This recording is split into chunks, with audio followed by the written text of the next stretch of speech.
ಇವತ್ತು ಮಧ್ಯಾಹ್ನಕ್ಕೆ ಉಪ್ಪಿಟ್ಟು ಮಾಡ್ತಾ ಇದ್ದೀನಿ.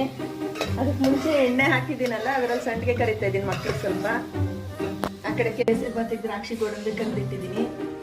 ಹಾಲು ಕುದೀತಾ ಇದೆ. ಮೊದಲು ಸಾಸಿವೆ ಹಾಕ್ತಾ ಇದ್ದೀನಿ. ಬಾಣಲು ತುಂಬ ಕಾದೋಗ್ಬಿಟ್ಟು ಇಡಿಸ್ತಾ ಇದ್ದೀನಿ. ಕಡಲೆಬೇಳೆ ಹಾಕ್ತೆ.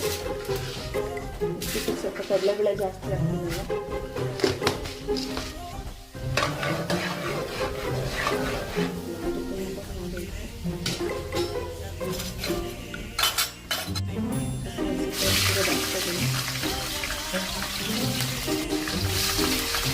ಈರುಳ್ಳಿ ಹಾಕ್ತಾ ಇದ್ದೀನಿ.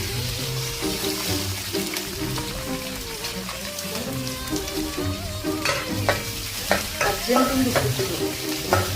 ತರಕಾರಿ ಏನೂ ಹಾಕಿಲ್ಲ.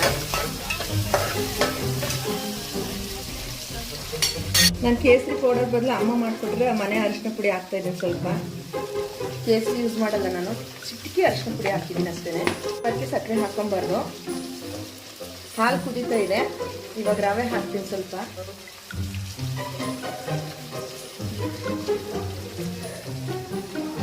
ಸ್ವಲ್ಪ ತೆಳ್ಳಗೂ ಮಾಡೋಣ ಅಂತಿರೋದು.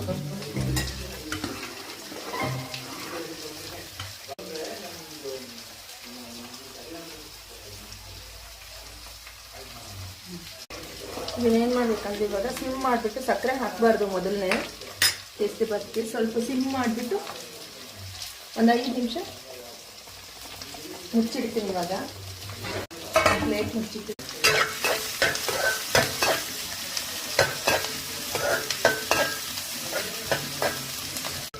ಈರುಳ್ಳಿ ಫ್ರೈ ಆಗಿದೆ. ಇವಾಗ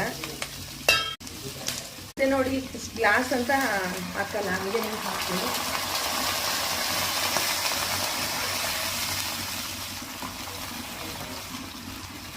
ಕಣ್ಣು ಅಳ್ಸಲ್ಲಿ ಹಾಕ್ತೀನಿ ಅಷ್ಟೇ ನಾನು ನೀರನ್ನ. ಅಷ್ಟೇ, ರುಚಿ ನೋಡಲ್ಲ, ಹಂಗೆ ನೀರನ್ನು ಹಾಕ್ತೀನಿ.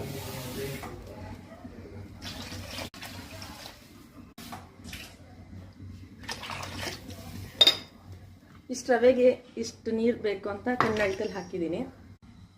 ಸ್ವಲ್ಪ ಉಪ್ಪು ಹಾಕ್ತೀನಿ. ಇದು ನೋಡಿ ಕ್ಲೀನಾಗಿ ಅರಳಿದೆ. ಇವಾಗ ಲಾಸ್ಟಿಗೆ ಸಕ್ಕರೆ ಹಾಕಬೇಕು. ಲಾಸ್ಟಿಗೆ ನೋಡಿ ಸ್ವಲ್ಪ ತುಪ್ಪ ಹಾಕಿ ಕೈ ಆಡಬೇಕು. ಜಾಸ್ತಿ ತುಪ್ಪ ಹಾಕಬೇಕು. ರವೆ ಹಾಕಿ ಕೈ ಆಡಿಸ್ಬೇಕು. 5 ನಿಮಿಷ ಆಗಿದೆ. ಉಪ್ಪಿಟ್ಟು ತೆಳುವಾಗ ಲಾಸ್ಟಿಗೆ ಸ್ವಲ್ಪ ಕೊತ್ತಂಬರಿ ಸೊಪ್ಪು ಹಾಕ್ತಾ ಇದ್ದೀನಿ. ಕೇಸರಿ ಬಾತ್ಗೆ ಲಾಸ್ಟಿಗೆ ದ್ರಾಕ್ಷಿ ಗೋಡಂಬಿ ಹಾಕ್ತೀನಿ. ಎಲ್ರಿಗೂ